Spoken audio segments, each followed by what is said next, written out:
So, have you ever stopped to think about what we actually learned when we tried to build an artificial brain? It's a fascinating question, right? Because it turns out the whole process of teaching a machine how to think, well, it tells us a lot about how learning itself really works. All right, let's get into it. And this is really where it all begins.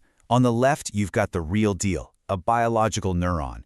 It's messy, it's alive, it's incredibly complex. And on the right, that's our version of it, a super simplified mathematical model. This single comparison is basically the whole story, how we took the beautiful chaos of biology and translated into the clean, predictable logic of math. You know, to really get a handle on how these artificial networks operate, we first have to go back to the source. We've got to look at the original blueprint, the most powerful computer we know of, the human brain. And just to give you an idea of the sheer scale we're talking about, get this. The human brain has somewhere around 86 billion neurons. I mean, that number is just staggering. Every single one of those is a little processor, and each one is connected to thousands of others. The networks we build are honestly just a shadow of that complexity. So a real neuron is basically a tiny little decision maker. You've got the dendrites, which are like antennas, just pulling in signals from all over. The cell body, the soma, it adds everything up. And if the signal is strong enough, boom, the axon fires, sending a message on to the next neuron in the chain.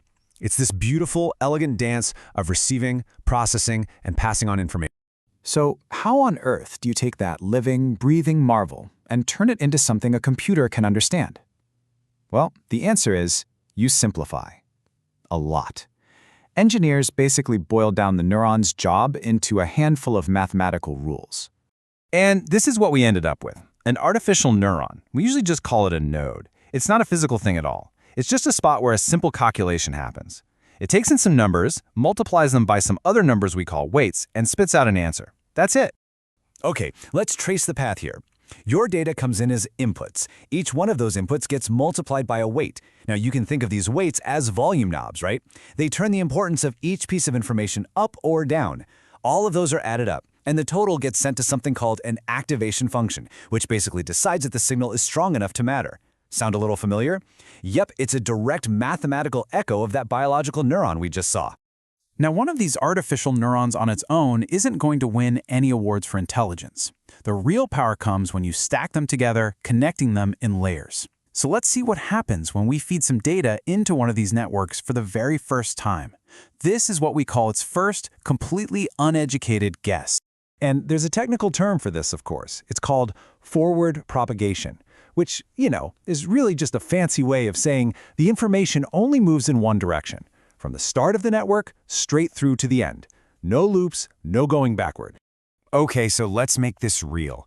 Here we have a simple little network. You can see the input layer on the left, a couple of hidden layers in the middle, and then one output node at the end. That ReLU you see, that's our activation function, the thing that decides if a neuron fires. So let's feed it three simple inputs, 1, 1, and 1. Let's see what it spits out. All right, step 1.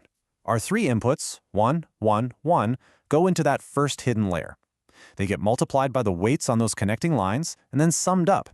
After our ReLU function does its thing, the two nodes in that layer light up with the values 0 and 2. The information has already been changed. Now those new values, 0 and 2, they become the inputs for the next layer, and the exact same process happens all over again. They get multiplied, they get summed, they go through the activation function, and now the values are 4 and 0. You can see how the signal is just propagating forward, layer by layer. And finally, those last values, 4 and 0, get passed to our single output node. It does its final calculation, and the network's guess is -4.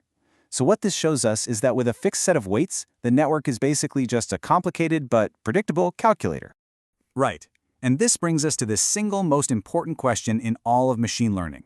That first guess was based on totally random weights. It's almost guaranteed to be wrong. So how does this thing ever get any smarter? Well, this is where the magic really happens. A neural network doesn't just make a guess and call it a day. It learns from its mistakes. And this simple idea, this ability to measure its own error and then correct itself, that's what makes it so powerful. It's how your phone learns to recognize your face, or how a language model learns to write a poem. The whole learning process, as complicated as it seems, really just boils down to this simple, powerful loop. Step 1.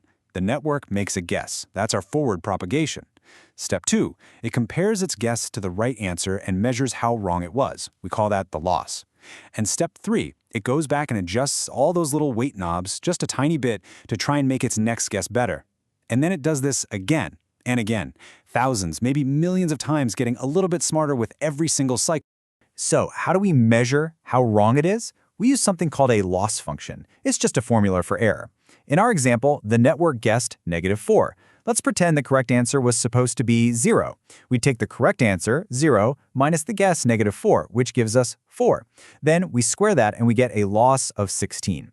The entire goal of training is to fiddle with the weights until that loss number gets as close to 0 as possible. But okay, with maybe millions of these weight knobs to adjust, how does the network know which ones to turn and which way?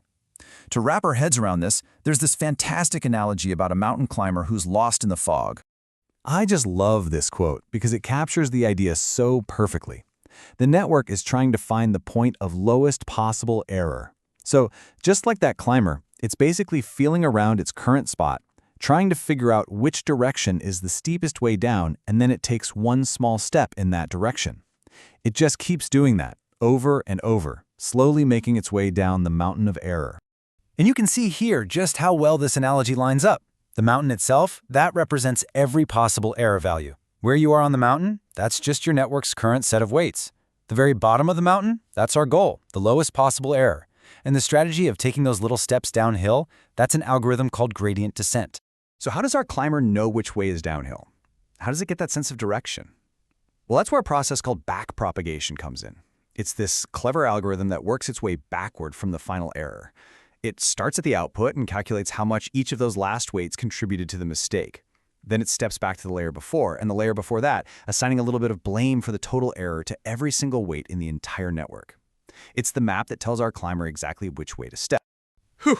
Okay, so we've gone from a single biological cell all the way to this complex learning loop. Let's pull back for a second and talk about why all this matters.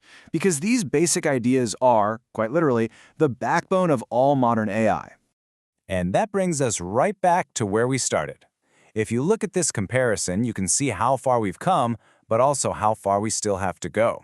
Our artificial networks are insanely fast. We're talking nanoseconds. But they learn through pure brute force math, and they eat up a ton of electricity. The human brain, on the other hand, is so much more flexible and creative, and it runs on just 20 watts of power. That's less than a dim light bulb. The original blueprint is still way, way ahead of our best copies. So this leaves us with a huge, fascinating question to chew on. Using this elegant dance of guessing and correcting, we've built a digital brain that can spot patterns with superhuman speed and accuracy. But is recognizing a pattern the same thing as truly understanding what it means? What's the next big leap on this incredible journey from simple calculation to something that might, one day, look like real consciousness?